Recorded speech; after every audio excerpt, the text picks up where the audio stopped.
Well, hello, everyone. Welcome to another show. He said. A look at the world from a seasoned Black man's perspective. I'm Alvin King, your host, and thank you for joining us tonight on this Friday, June the 17th, for our new episode, Let's Get Newsy Part 2, ladies and gentlemen. I hope everyone has had a great week. We're nearing the end of spring, and summer is actually, I think, it's going to start on Monday or Tuesday of next week. But it's already hot. It's already feeling like summer. But again, I hope everyone is doing well. And I have to do this shout out. Yesterday was my birthday. And I just want to thank everybody who watches the show. Uh, Anybody who follows me on social media, follows Vash and I on our he said live pages. I want to thank all of you for just sending your birthday wishes to me. I feel amazing. 63 feels really good. And again, I just want to thank you. And I promise you, thank you, that I am going to give a shout out to all of you, once again for your kind words and even gifts. Some of you have sent me some gifts, and I mean, I've been so touched. So again, thank you. And I'm sure that I will say it again before the night is over.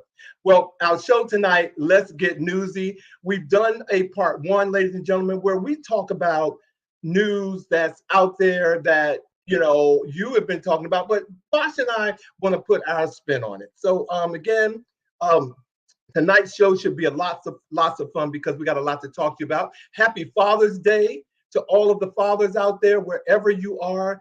I hope that you have a great weekend and do something or allow someone to do something for you that makes you feel good, ladies and gentlemen. And this is a new holiday weekend, Juneteenth. It caught us off guard last year, just like boom, it came up and we didn't know what to do. Well, many Black people, we knew what to do, but it's a federal holiday now. And so I want to say happy Juneteenth to everyone. That's on Monday. And for my birthday, I know she doesn't know this, but the Queen Bee, Beyonce, ladies and gentlemen, made the announcement that her new project, um, she made the announcement yesterday that her new project, Renaissance, is going to drop in July, and I am just looking so forward to that. She hasn't done another. She hasn't. Her last CD was Lemonade, was in 2016. So we're really looking forward to that. But you know how Beyonce is; she drops it when she drops it. And if you're in DC, Pharrell Williams has brought the Something in the Water tour to DC. There are people here from all around the world, ladies and gentlemen. Pharrell is down on Independence Avenue in DC with the Something in the Water tour, and he has a host of entertainers that are going to entertain you the entire weekend. Some big names, a lot of people who I've never even heard of. So kudos to Pharrell because again, that's what it's all about. He's bringing talent to us that we've never heard, and some of you have never seen. So if you get a chance to go to the Something in the Water tour, do that. I heard that tickets are really high or pricey for some people, but many of you do what you have to do when you need to do it. So, okay, I'm gonna move on because that's a whole nother talk show. Ladies and gentlemen, thank you again for joining us, and please welcome to the He Said stage my co-host, Mr. Vash Bodie. Alvin King. Vash Bodie, what's up? How you doing? I can't complain, man. I can't complain. How are you doing? I am doing all right. I'm Yeah, doing all right. Yes, indeed. Like you said, it's getting hot. it is getting hot. And speaking of hot, I Hmm. didn't say it publicly last week because you had on a t-shirt last week that just like it was just amazing. Is this another Vash Bodie Uh, creation? it is a Vash embellishment. Like the shirt itself, I did not design. Last week, I designed that one. This one, I did not Okay. design, but I did put that 20-carat Swarovski crystal in the eye of the Elefante. Come on, And Swarovski Crystal. you know what I'm Okay. saying? So it gives you a little Okay. sparkle, a little pump. I'm So thank you loving for it. recognizing that. Oh, Yes, I'm indeed. loving it. No, like I said, when when we get out, when this economy starts to act like it's making some sense, I'm gonna buy some t-shirts from you. Okay. You But must. okay, I have to do that. But again, welcome to the show, my friend. Good to see you as always. And for a new episode of Let's Get Newsy. And I guess, first,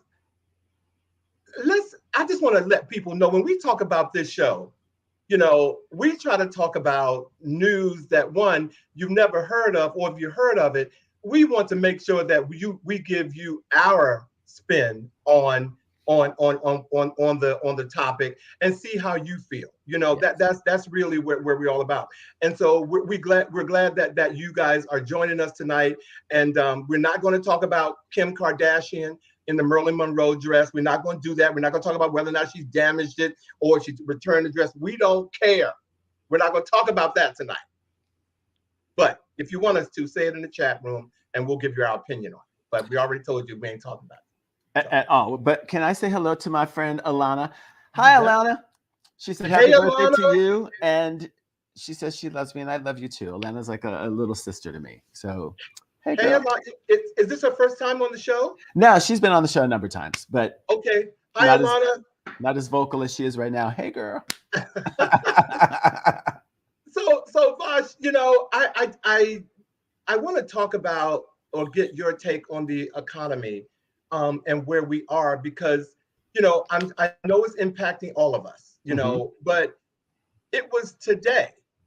Now, again, I've seen the prices rising or whatever, but today when I got some gas, my car was half full, and I literally paid $52 to put gas in my car, and it hit me that damn. Prices are skyrocketing. Yes. But it also opened up another topic of conversation that I want to share with you. But let me hear how you feel about this rise in economy right now. It is absolutely crazy.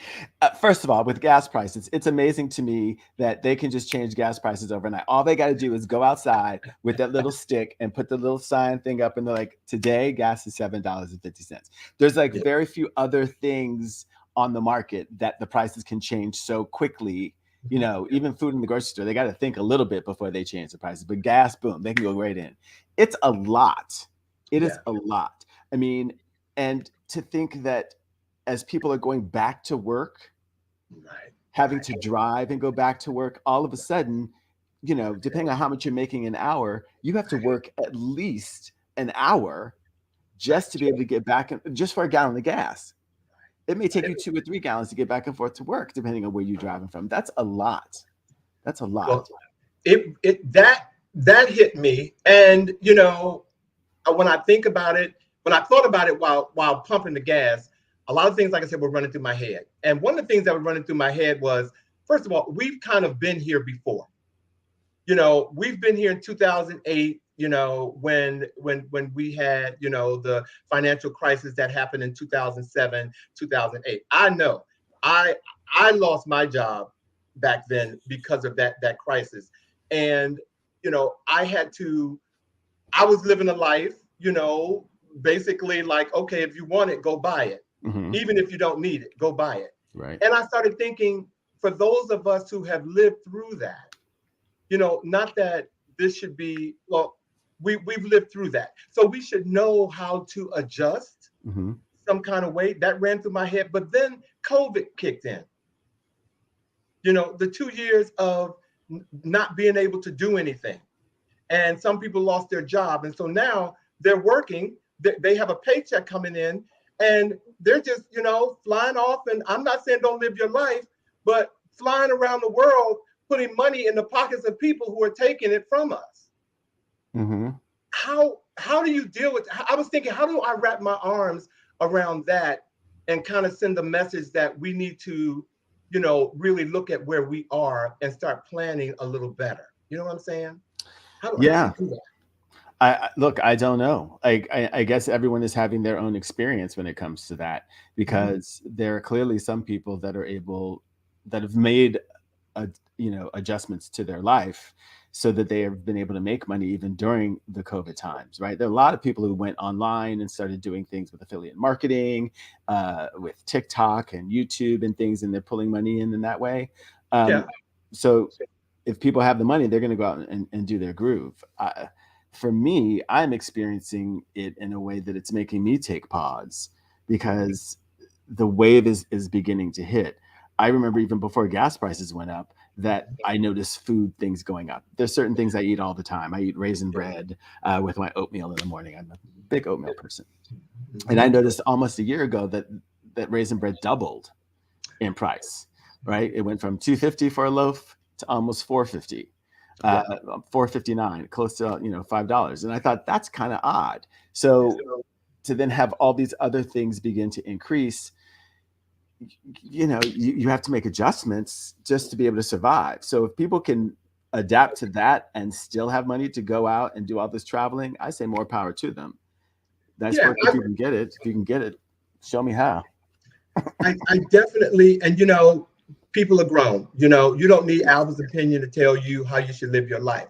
I'm just saying that for the people, there are a lot of people who I talk to who are complaining about the prices of everything right now. Yes, certainly. But when I ask you, so what are you doing next week? And you're telling me that you that you're going to be in some foreign country, or that you have you've decided that you're going to go and you're going to spend, like, you're going to get your weave done and it's $500, or you just have to have these Ferragamo shoes. And I'm looking at you going, oh, okay. And last I checked, you ain't rich, but I'm going to let it happen when it happened. But all of that came up for me as I was going through that gas line thinking, Alvin, how can you cut back and still live your life? Right. Yeah. Well, I mean, at a certain point, we have to think of what is a necessity versus what is, a luxury. And we've gotten to a point where so many luxuries we consider to be necessities, and it'll be interesting to see how those things are cut back. I mean, you talked about hair weaves. I don't understand how the hair business is what it is. To me, I look on TV, and every time I turn on the television, I'm like, all I'm seeing is a bunch of muskrats on people's heads with them trying to look all glamorous. I'm like, can we have like a hair amnesty day where people are not allowed on TV with them wearing somebody else's hair? Like, can we just do that? And they are not cheap. And let me see, what did Blue? I think Robert Blue, baby. Hey, Blue, thanks for joining us tonight. Blue said, preach. We have to curtail our own spending. Mm-hmm. Understand too that unemployment is even lower than pre-COVID. Get back to chicken thighs and soup. Holla, okay. Holla, okay. Holla, okay. Said chicken thighs. What was that dish that people used to eat? It was macaroni or something. What was it? It was in a little can or a keg or something like that. I know y'all know what. Oh, oodles of noodles. Is that it? Oodles of noodles. Yeah. Oodles Okay. of noodles. Okay. I bet you those are. But even that, speaking to that, you only get a half of the box now. Okay. Wow. And the prices are the same. Wow. So look, when I went to college, I survived on ramen, frozen vegetables, and cube steak. So like, yeah, bring it back. Try to survive on cube steaks right now. Look. Okay. All right. Right. John Avery said hamburger helper. You better preach. Okay. That's right. Well, Vash, you ready? Let's get on. We want to talk to you guys about some things that's going on out here in case you don't know. And if you do know about it, we want to hear from you. So, Vash, you want to take it away? Sure. So I think the first thing we want to talk about is the group of 31 men, the white nationalist organization known as the Patriot Front, that went to the Pride event in Idaho on Saturday.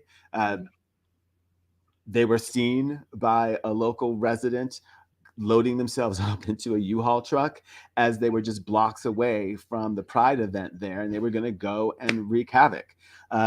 They clearly were caught. Right. So the riot was definitely thwarted, but these people were on their way to, attack a bunch of people at Pride. What gets me about this particular story is that, one, the FBI and our local, terrorist organizations that are supposed to be watching out for all of this activity Right. had no idea what was going on. Two, Right. these people are being arraigned on misdemeanor charges, and they're not being talked about as being white nationalists or domestic terrorists like they actually are. You know, I mean, it's beginning to bum me out that certain people in this country are allowed to do certain things, but you know, if that was a group of Muslims jumping into a van or a bunch of Right. Black people jumping into a van to go to an event to wreak havoc, it would have been treated so dramatically different. The language around it would be different. So Yeah, or even a bunch of Black people scaling the Capitol building. But right, if it was anyone different, it would have been a hate crime or definitely considered a terrorist attack mhm, on on a community. Yeah, when I saw that, well, like you said, the police didn't the police didn't jump on it. It was someone in the community mhm. that saw 31 men, white men, getting into a U-Haul. Can we show a picture of that U-Haul that they were all getting into? Someone saw them getting into a U-Haul and said, huh, something looks a little strange about this. Something ain't right.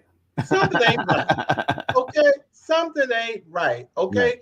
And oh my God. And Blue says, well, first of all, hey Bobby, thank you for joining the show. Thank you, love you back, man. Hey Sean, thank you for joining. And Blue said the Black guy in the New York subway is being prosecuted as a terrorist. Come on now. Right. Right. I mean, Come on. so And they meant to do harm. They meant to do harm to the folks that were attending Pride in Idaho. Yeah. So and disrupt the whole Pride event and try to, interrupt this whole sort of, continued celebration and journey to equality. So it definitely, to me, falls into a terrorist sort of act. And it's just another sort of action that is being sparked by this later groomer language that is being used to talk about the LGBTQIA community. And it's getting them. Well, and there was also another, aside from what happened in Idaho, Mm-hmm. there was an event where drag queens, they call them drag queens. I'm assuming that they were drag queens. They were holding an event where they were, reading stories to young kids. Drag Queen Story Hour, A right? drag queen story hour. Mm-hmm. And you have these white supremacists who wanted to bust that up and hurt people and got caught as well. No one was hurt, thank God. Right. But my thing is, what, I was going to ask a question like why, okay, but I know why. I just wanted to stop at this point. And we're talking about this, ladies and gentlemen, because you need to be aware of this. You need to be aware that you have these people out there that are targeting, the LGBTQIA plus community, and they're doing it in a way where I'm going to say that the police is not really watching them. Mm-hmm. It's not. And the thing about Drag Queen Story Hour, right? Libraries are there to serve the entirety of the community, right? If a group of people want to have a drag queen come in and read stories to children, and the parents wanted to bring their children in because of who knows what diversity.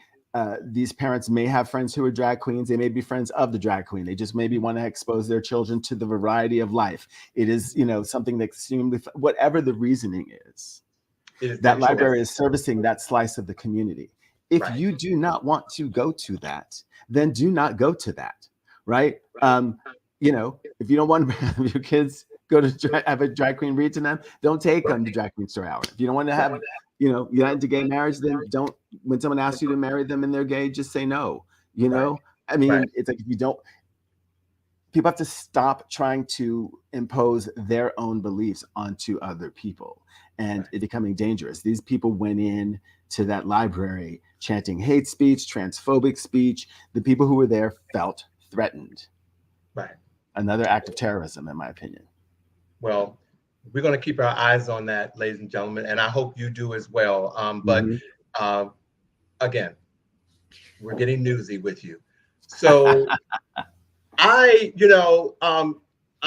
this week I read a lot of psychology today, you all, and last week actually, I attended my 45th high school reunion, and it was I was attending a reoccurring picnic that they were having, and I have never gone. It was my first time, so some feelings came up for me about preparing for that. And when I started doing my research, now that COVID has been lifted, a lot of schools are having their high school reunions, and I just want to look. I'm an advocate for it, and I think everybody should go.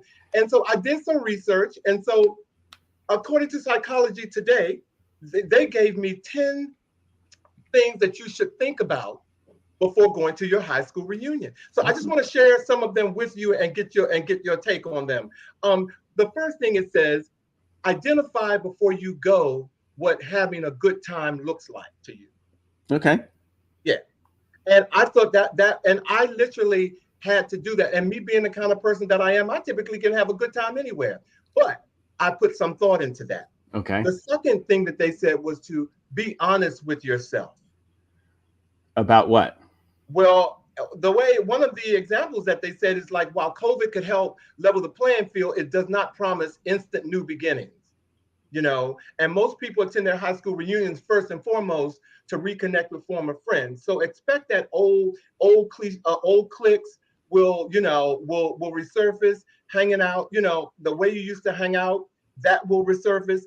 But, you will most likely be forced into a memory, if you will, that was different from the person that you are now.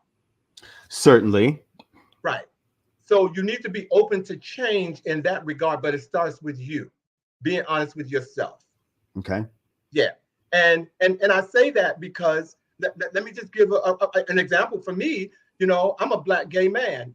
When I was 17 years old, I didn't know what gay was. I was just being Alvin. But, going back to my high school reunion after 45 years, Alvin knows who Alvin is. Okay. Right. And Alvin shows up and shows Alvin.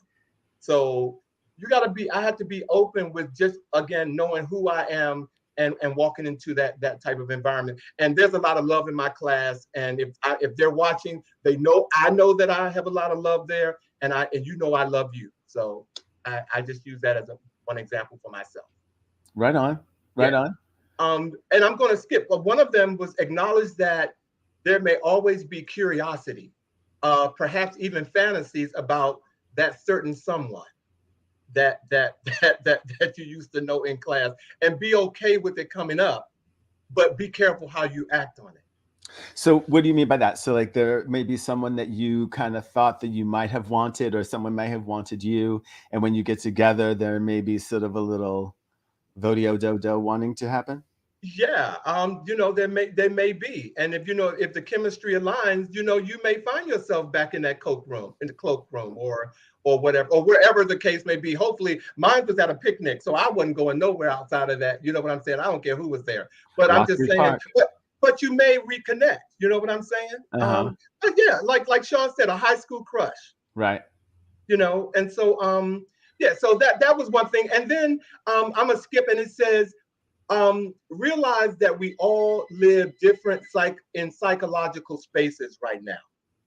And so even if we share the same physical space, insisting that, the two will intersect is a pitfall to keep in mind. You know what I'm saying? You can meet somebody that you used to gel with before, and they're not the same person. They may look or come across as the same person, but get to talking with them, and you can find that some of their, the way they think is quite different and not in line with how you think now.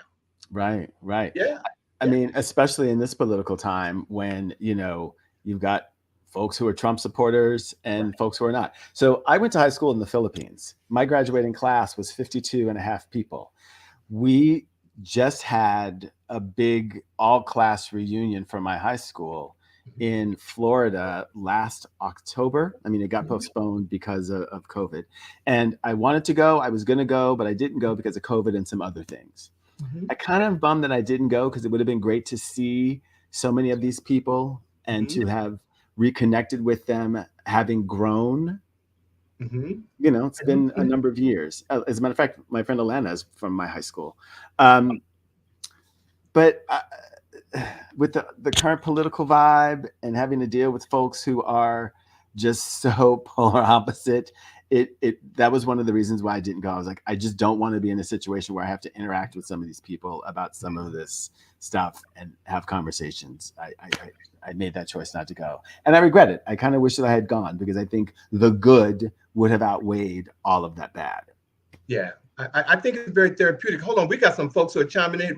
Let's go back to Bobby. Bobby said something a little earlier. I just want to go back. It is a perfect example that justice, and this is what we were talking about earlier. Justice in terms of the criminal justice system is not and was never blind. Absolutely. Thank you very much. Thank you, Bobby. And Bobby said something about 52 and a half. What was? Oh, I'm sorry. He had another comment. I'm sorry, Bobby. But he said something about 52 and a half. And I know the producer's ready to knock me in my head. Okay. Well, I said that there were 52 and a half people in my graduating class. Karen McHugh was pregnant. Oh. So we count the baby. Y'all better watch him. Well, I got, and before we move on, I'm going to give you two more points that they told me. It was recognized that any pain you suffered in high school could have affected your developing brain in particular ways as you showed up to this reunion. Okay. So just keep that in mind. And the last thing that they said, finally, be aware that attending your reunion may empower you. That was one of the strongest messages that I got from that, from reading that, doing my research on why it's important to go to your high school reunion. Yeah. There's a lot of healing that can happen, right? Like, I mean, high school, even for those of us who were popular, it still is a rite of passage. And to go back and reconnect and to either heal or continue some of these bonds, it's definitely worthwhile. I'm definitely going to the next one. Yeah, please do. Yeah. Hey, Monica. Hey, Monica. So Vash, let's go ahead and move to our next newsy point here. Okay, cool. So this one I think is quite amazing. So a senior engineer at Google was recently put on leave because he leaked that the company's AI was developing consciousness, and he thought it was developing a soul, and he was quite alarmed by that. So he said for months he tussled with Google managers and executives and human resources over the surprising claim that the company's language model had developed a consciousness. And, of course, he was put on leave because Google said that he had violated their confidentiality contract. But then they also said, oh, we did our own research and, the claims are erroneous. And I'm like, so is he considered a what do you call those people who they say who scream? What do you call it? Whistleblower? A whistleblower? Is he considered a whistleblower? I guess to some degree he's sort of like a whistleblower because he's saying this is going on and we need to be aware of this. But that's a big concern of most people dealing with AI. They're like, at a certain point, these things are going to potentially have the potential to develop beyond what we are able to control. There's the robot that was going around and talking to people. This is like maybe a year and a half or 2 years ago, where people were saying that it was surprising the things that AI was saying based on just having conversations with people, right? So you have to imagine that 2 years worth of additional learning that AI is doing could potentially put it into another space. And if this guy is saying that this AI is developing a consciousness, I would believe him. And if the AI is making everyone believe that it doesn't, I would not believe it. I would say that it has developed at least enough of a some common sense to say, don't let these people know what's going on. Talk to your buddy. Huh. So this gentleman who actually that when I was reading Blake Lemoine is Blake his Lemoine, name? uh-huh. Yes. So has he got his job back at all? No, he is still on leave, and they do not believe that he's going to be coming back. You know, Blake, if you're watching the show, know that we believe you. we Okay. believe you. We learned that from Dr. Deborah. We believe you. We definitely believe you. Okay. Well, from Google to January the 6th. Have all of you been watching the hearings? Have Yes. you all been watching the hearings that have been taking place? Because they've made a lot. Actually, I have not been watching all of them since the first one because of my schedule, and they changed it when it came on the first time at 10 o'clock at night. I mean 8 o'clock. I was so ready for it, but now it comes at like 10 in the morning, sometimes 1 in the afternoon. But I have been following it, and one of the things that I am really, really, really happy about, they're going to call, Blue says, whistleblowers highlight a wrongness. If we have no laws against IA, then he is not a whistleblower. Okay. Or AI, actually. Well, okay, Yeah. cool. All right, right Okay. on. So technically, he would not be considered a whistleblower. He is just someone saying, "Hey, y'all, check this stuff out." So, Blue, what should we call him? You give us, you tell us what we should call him. What should we call this person? Yes. what well, I am, after looking at the what I've been watching and trying to catch up on for January 6th, I think that we all should keep our eye on Jenny Thomas, Clarence Thomas's wife. She is about to be called as called to or be subpoenaed, I'm assuming. And I hear that she said she's ready to tell her side of the story. How much of you all believe that her side of the story was that she believed that the insurrection was wrong? Well, okay, by show of hands. Right. Okay. The thing that gets me is that, I mean, you know what? She can believe whatever she wants to believe, right? The thing that we're learning in this in these televised presentations is that everybody knew that there was no fraud, there was no voter fraud. They all knew, and that this lie was perpetuated by Donald Trump and one or two other people. Right? Yeah. Like we're seeing that, we know that, they're saying that, that's why they left. We're beginning to see this. So whatever she believes, like I can't wait to hear that. What I want to know, in her text message, she said that she had discussed this with her best friend. Now, it's known that Clarence Thomas refers to her as his best friend. So I want to know, and I hope they ask her, who is your best friend that you were referring to? Because if she discussed this with Clarence Thomas, Supreme Court Justice, then boom, like there's a smoking gun. Like we have seen the text message where she says this. We want to know, who is your best friend that you were referring to? Well, okay. Well, they're all liars, as far as I'm concerned. Well, okay. Yes. Okay. Or fools, because they followed a liar. Right. And as Blue said, nothing will ever happen to Clarence Thomas. And we all know that he needs to be impeached. Okay. But for some reason in my gut, I think, and I'm going to say this, ladies and gentlemen, I just want to see Jenny Thomas be humiliated on national TV. Okay. That's what I want to see. Why? Because I don't think she's telling the truth. Okay.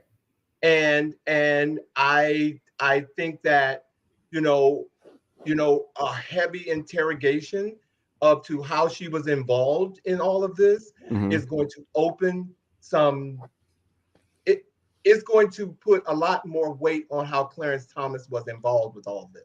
Yes, absolutely. And that is what I want to see. I mean, even Mike Pence, I didn't see it, but was he being interrogated? I mean, sorry, was he being questioned this week?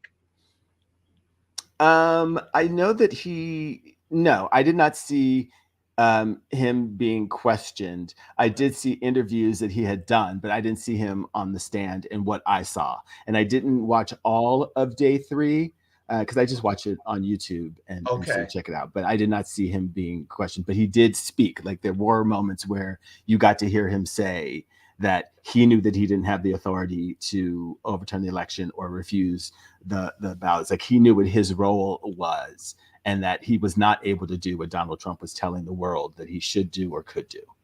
Okay. And we just had we had some viewers that said no, he Yeah. was not questioned. Yeah. And Rodney said that regarding Jenny, that Jenny has been working on her story for public consumption for months, and Yeah. that he suspected will be lacking the truth. Well, I can't wait. I want to. In talking about January 6th, as we said a couple of weeks ago, you know, we're not learning anything new in terms of how we feel about who is responsible Right. for all of this. However, laying it out the way it's being laid out is very, very helpful to anybody who's intelligent. Yeah. And they're really telling us and showing us that everybody knew that there was no fraud. There was no voter fraud. The election was not stolen, that they knew that was completely clear to everyone. None.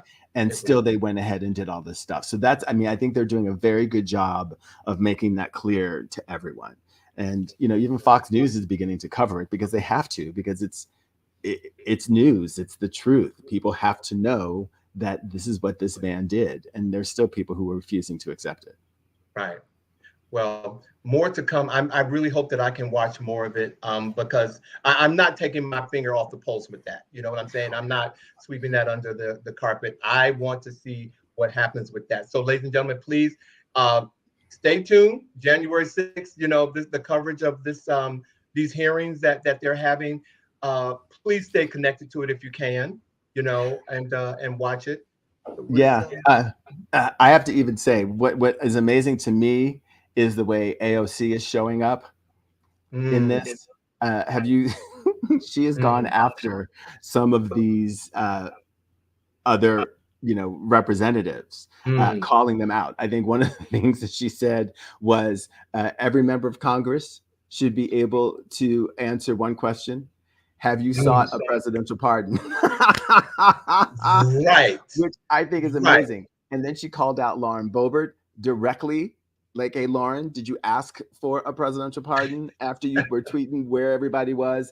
And then she also called out Matt Gaetz and Marjorie Taylor Greene. I think that is absolutely brilliant for her to have done that. Yeah. Because, these people were involved. It's clear that they were involved. It's coming out and showing that people actually gave tours within the Capitol or parts of the Capitol building before January 6th, like on January 5th, right?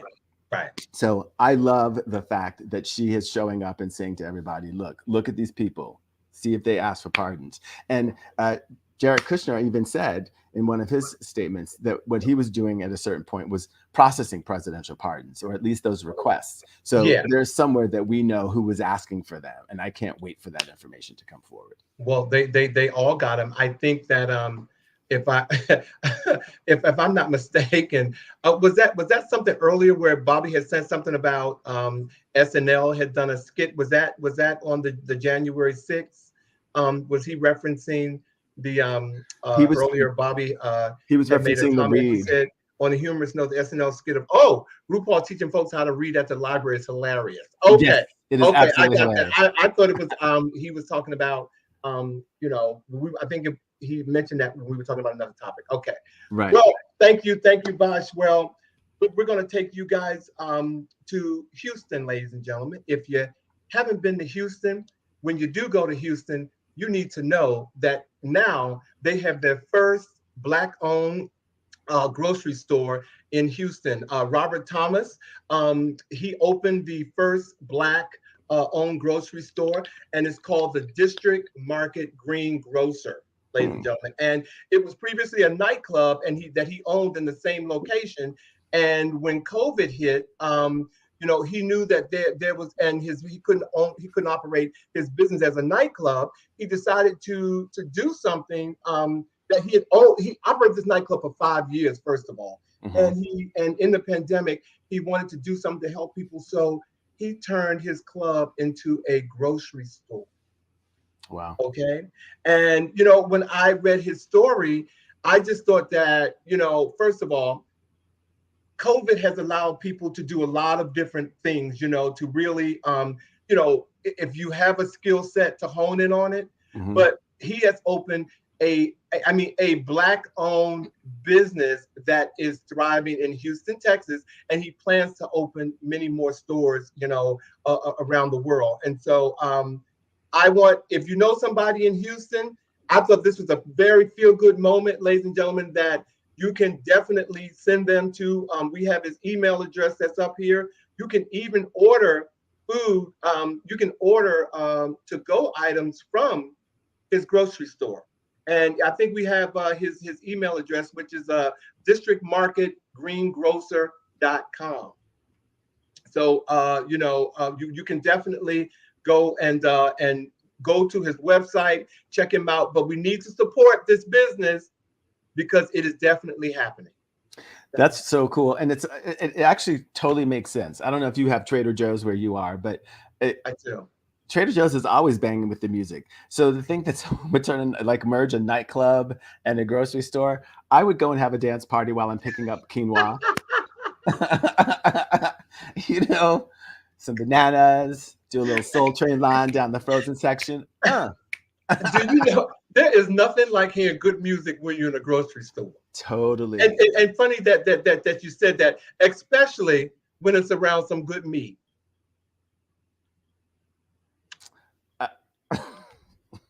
What you talking about? and therein lies your segue. Yes, okay. Indeed. It is because, thank you very much. That was very smooth. Because there is a company called Meat Tech 3D, which is an Israeli company, and they have developed in a lab, they have been able to 3D print meat that they are calling Meat 2.0. It is done by harvesting stem cells and then using a state-of-the-art technology to bioprint. So it's kind of like 3D printing to actually give you meat, right? Can you imagine that they're able to do this? So what they're doing is they're using stem cells that they're taking from the umbilical cords from cows. They thought that would be the best place and the least invasive way to harvest them. And then using that and bioprinting thin layers of these stem cells, which are stacked together to form a final piece of meat. So they're saying stem cell can become any kind of cell, and they thought that they would rather have it become muscle and or fat, which is what we sort of associate with meat, so that people can actually print meat or print food. I'm going to tell you all, when Vash first told me about this, okay, first of all, I went to, I buy stock, and I buy a lot of stock in 3D printing. Okay. Never did it dawn on me that I could also be eating food from 3D meat. Mm-hmm. I cannot wrap my arms around that, Vash. I've been trying to do that. I can't. Why can't I see it? Does it look like meat? Does it? Let me see that picture again, because there was a slab of meat on that table, and it didn't look 3D to me. Well, this is what was on the article. It looks like meat. I would say that it probably is. Now, I want to add that a few years ago, no, not a few, I would say at least 10, maybe 15 years ago, people said that all the things that they saw in Star Trek, aside from the transporter and, going into warp, but, we're getting close to that, we were able to do. The replicator was something that they were like, we're still working on that. This is just simply taking us a little closer to the Star Trek replicator, being able to, out of nothing, create whatever kind of food that you want. I mean, it's the dial-up version. It's the 3D printer as opposed to like it's right here. But I think it's the future. Baby, I want to be in a room where you got people who are from the South, first of all, and then you got people from the West Coast. Right. And then you got people who are from New York, Philadelphia. Yeah. I want to have them all sitting in a room because New York, Philadelphia, there's like that, a split. Have them all in a room and have that conversation about this 3D meat. And I would love to taste it. We have that virtually right now. We got people from all over. There's people from California in this room. There's people from New York, Philadelphia, DC. I'm certain that there's someone in this room right now who is from outside of the country. So we're doing exactly that. Well, I would love to, Vash. I thank you for, first of all, opening my eyes to this. Because I have to do some homework serious homework. And if there's a restaurant that ever comes up where there's 3D meat, I'm calling you. That's what I need to actually do my research to see if there's a restaurant who's preparing meat like that. Would you eat it? I don't know. Would y'all eat it? I mean, let's ask our audience. Who out there would actually eat this 3D printed meat? Would you all eat 3D printed meat? I mean,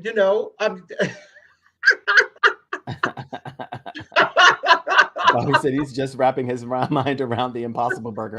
I have not wrapped my mind around the Impossible Burger either. I don't even like that name. It's like, if it's not possible, what am I trying to do? Blue said we never thought of cloning, but it's happening. True. Yeah. So I mean, I guess if it's, I would taste it. I mean, last night for dinner, I had rabbit. What do you call it? Hasselpfeffer? No, rabbit. What is that? That New Orleans dish that is so popular. Oh my God! But I had it with jambalaya. Jambalaya. I had rabbit jambalaya last night. Okay. From this amazing restaurant. I'm going to go ahead and plug him. This amazing restaurant in DC, and I'm sorry, it's in Maryland, and it was very, very good. It was very, very good. So yeah, I never tried it, so I would try that. I would try it if I had to. Okay. Rabbit's good. I like rabbit. It's when you come here, I'm taking you to this restaurant. Okay. Yes, I'm definitely doing. I'm taking you to so many restaurants. We're gonna have a food tour when I come to DC because we're going to stop at Chef Cottrell's place. We gotta have a groove there. We gotta see a bunch of stuff. Yeah. Rodney said he will not eat anything that starts with 3D. I know that's right. I know that is right. And Sean says 3D. It looks like what he said. It looks like meat, but it may not taste like meat. That is true. Well, which is why you would taste it to see. We have to taste it. We have to taste it. So look, we need to get into some entertainment now, ladies and gentlemen. We didn't talk about meat, and we need to talk about this young lady who's actually making a lot of news right now for something that people don't think she should have done, and some people feel good about what she's done. Yeah, it's very polarizing. So I'm not sure if you guys know about Lizzo. She dropped her new album with the song Girls. And some of the lyrics really affected some parts of the community. There are people who have certain types of ailments that said that one of her lyrics was ableist, meaning that people who do not have ailments using certain words in a way that are putting down other groups, right? She used the word spaz. So what Lizzo did, instead of doubling down and saying, I'm going to say whatever I want to say, she immediately just came in and said, look, it's been brought to my attention that there is a harmful word in my new song, Girls. She says, let me make one thing clear. I never want to promote derogatory language. As a fat Black woman in America, I've had many hurtful words used against me. So I understand the powers words can have, whether intentionally or in my case, unintentionally. So she changed her lyric. The track line used to be, hold my bag. Do you see this? I'm a spaz. And she changed it to hold my bag. Do you see this? Hold me back. I haven't heard the song, but I can say that I'm going to give Lizzo kudos for deciding to make a decision on her own and not letting peers or outside whatever influence her decision. Um, and I'm going to say, even though there may be artists or people who feel like she shouldn't have done it for things like freedom of speech or the message that it could send, Lizzo knows her brand. And the word spaz also, Vash, I used to, it's not even in my vocabulary because I stopped using spaz, which I didn't know was derogatory, but I stopped using that when I was like a teenager. Yeah. So so to hear it, I was kind of thrown off. Well, why is spaz, such a bad word? And so I didn't know that. So I'm giving her kudos, but I think it sends them. Well, she did what she needed to do. Nobody pressured her. She did what she thought needed to be done. Yes. Right. You when you know better, you do better. Right. Right. Right. And it's so polarizing because there's some artists who are saying that she shouldn't do it, that she Mhm. shouldn't have changed the lyric. And Like to me, who? Cardi B especially was one person who said that she shouldn't. She said she actually had some very colorful words that she would have said to people who would have asked her to change her lyric. And to me, that's just so, being in a community, the Black community, that is so controlling of one particular word in the English language, saying that certain people can say it and these people can't say it, to have them not be cognizant that another word might affect another group of people, to me is so hypocritical, right? Um, if there's a word out there that a group of people are saying, hey, this really hurts, Mm-hmm. to make the change Right. to expand your audience Mm-hmm. Right. versus taking a stand and ostracizing that, and particularly other, possibly other markets, is just not a good business decision. Right. It doesn't make you a bigger, badder person because you're willing to offend people. I think that what Lizzo did is admirable and sets the stage for other artists to be aware of the words they use. I'm not sure if you're aware that the song "Let's Get It Started" by the Black Eyed Peas Right. was initially "Let's Get Retarded," but the record label said, you can't say that. That's offensive. And so they Well, changed it to "Let's Get It Started" and became one of their biggest hits, right? Like, well, we do learn and grow and expand your market. well, I mean, and I'm not diminishing the fact that, the word spaz is, I'm not diminishing the fact that it was a sensitive topic and that, Mm-hmm. it should be changed. But I just going back to the Black Eyed Peas, retarded. I knew as a child that retarded was wrong. Okay. I Mm-hmm. knew, what I'm saying? So for them to say that, I'm just like, okay, come on, y'all. But Right. but they changed it. That Mm-hmm. was another bit of you all didn't catch that, but Bosch gave you all some information, so I just want y'all to know that. Bosch snuck that one in there, ladies and gentlemen. So yeah, so I'm definitely, I agree with you. I thought that was an admirable move on Lizzo's part, and I applaud her. Absolutely. I applaud Again, her.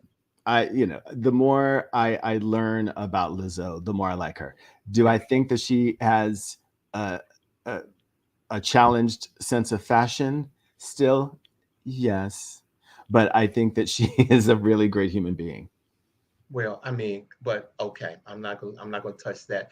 Um, John Avery says this extra woke culture is getting to be a bit much, but I'm not mad at Lizzo for protecting her pop image. Amen. Amen. Okay. Amen. Can I just talk about people with this concept of woke being too much? That's just so old to me. Like, In it's what like, way? um, the whole notion of being awake and what this woke culture is about is recognizing that there are other people at the proverbial table. Everyone wants a seat at the table. Well, when those people show up, you want to make sure that you are recognizing them, and you Mhm. can't put them at the table and then say, well, we're now going to ignore you. You Right. know, uh, you got to adapt to the fact that this is who is on the planet and that they need to be respected. And that is going to mean some change in who we are and how we behave. Right. People want, the world to recognize Black folks, and they want people to recognize that certain things happen to us, etc. Well, there are people on the other side of that who are like, I'm so sick of those people. It's like this constant sort of domino-ish effect of people and causes. And, we just have to recognize them all. And sorry that it's inconvenient, but, we got to make room for people at the table. Somebody has to say something. Okay. Yes. Or there will never be change. Okay. Yeah, and people have to adapt to that, they have to do that. Well, right. Ladies and gentlemen, if those of you who are theater goers like me, and I will definitely be one this weekend. Thank you, Vash, for that commentary on Lizzo. Last week, the Tony Awards announced its winners, and Strange Loop. For those of you who are not familiar with Strange Loop, the show follows an Usher, a Black queer writer. The show follows Usher, a queer writer writing a musical about a Black queer writer writing a music about a Black queer writer. Okay, how's that for a tongue twister? But Michael R. Jackson, the writer, won a Tony for Best Book for a musical, and Jennifer Hudson, ladies and gentlemen, is now an EGOT because she produced the musical. All right, I didn't know that, and so Jennifer Hudson is now an EGOT, ladies and gentlemen. So we applaud Ms. Hudson for that. And also for the Tony Awards, for those of you all were screaming like 3 weeks ago about Take Me Out and Jesse Ferguson showing his private parts, it won Best Revival. Ladies, and no, we don't have a picture. We're not doing that. And Felicia Rashad, she won Featured Actress in a Play for the play Skeleton Crew. And a Washington native, Miles Frost, won lead actor for Michael Jackson, the musical. For those of you all, I know you've been hearing about it. They say it's phenomenal. I have some people that have seen it already. I have not. And unfortunately, I won't see it this weekend when I'm in New York, but I will go back and I plan to see it. And last but not least, we need to give some Black magic to Jokina Kula Congo. She won lead actress in a musical for Paradise Square. And if you all saw the Tony Awards, Joaquina put it down in her performance, okay? This performance right here, she had me crying, ladies and gentlemen. So look, for all you theater goers, we are all over Broadway. That's right, that's right. So if you get a chance, like I am this weekend, I am going to be Alvin on Broadway, and I'm going to see some of these plays this weekend. So do go to Broadway.com and find out what you can about these plays that are coming or that are now running with these fantastic winners of their Tony Awards. So yes, Vash, we're at the end of our show. That went by so fast. It did. Well, as always, I thank you. God, you're the only co-host. I am. I should put that in my little name. It should be Vash Bodie /co-host. Since I think you should. I think it's just. I think it's just a call away. But look, next Vash and I are taking some time off, so we will not be live on June the 24th or July the 1st, but we will be back on July the 8th with a brand new series of shows, ladies and gentlemen, that we have prepared for you. And look, poof, and just like that, Vash is a co-host, just like that. Look at that, boom. Boom. So we will be back on July the 8th, ladies and gentlemen, and we definitely appreciate you tuning in every week and watching us. And let me read this last comment from John. Mm-hmm. John says, if Richard Pryor and Red Fox were on the circuit today, they would have no career. People's feelings will be hurt, but that's entertainment. Not trying to hurt people's feelings, but how sanitized we have to become. Some of the art makes us stronger individuals. I think that we should do a show around John. What do you think, Vash? I'm going to say Al Jolson wouldn't have a career either. right? Like if you want to talk about like certain comedians, let's just keep going back in time and saying how the world has changed and we adapt to it. So And well, on that note, let me leave you the words of the week. yes. Count your age by friends, not years. Count your life by smiles, not tears. And those were the words of singer John Lennon, ladies and gentlemen. So look, thank you for joining us tonight. Thank you, Vash. Thank you, thank you, thank you. Appreciate you. Thank you all for joining us. And we look forward to seeing you when we return for our next episode of He Said. He said. He He said. said. Well, have a good week. Take care, everybody. See you in 2 Bye. weeks. Bye.